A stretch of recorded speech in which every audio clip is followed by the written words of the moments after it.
Ito nga guys, bumili tayo ng 3M. 3M na ang gagamitin natin. Hindi na yung mga kon.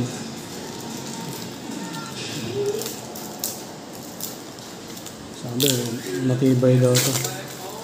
Kasi mga nabibili natin, wala eh. Hindi tumatagal eh. Tumabagsak lang.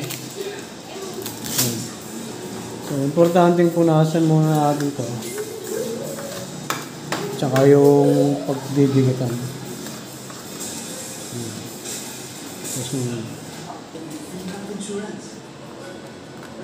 Ito, sinagad na natin para mas matibay. So, lagay natin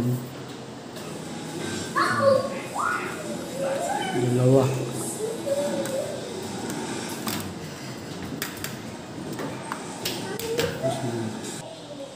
Yan, dikit na natin. So, nasa comment section lang yan. Or description, yung link nyan, yung shop link nyan. So, mamaya ako na lang sasabitan yan. Patigasin muna natin ng konti. Para matibay. So, yun lang. Bye-bye.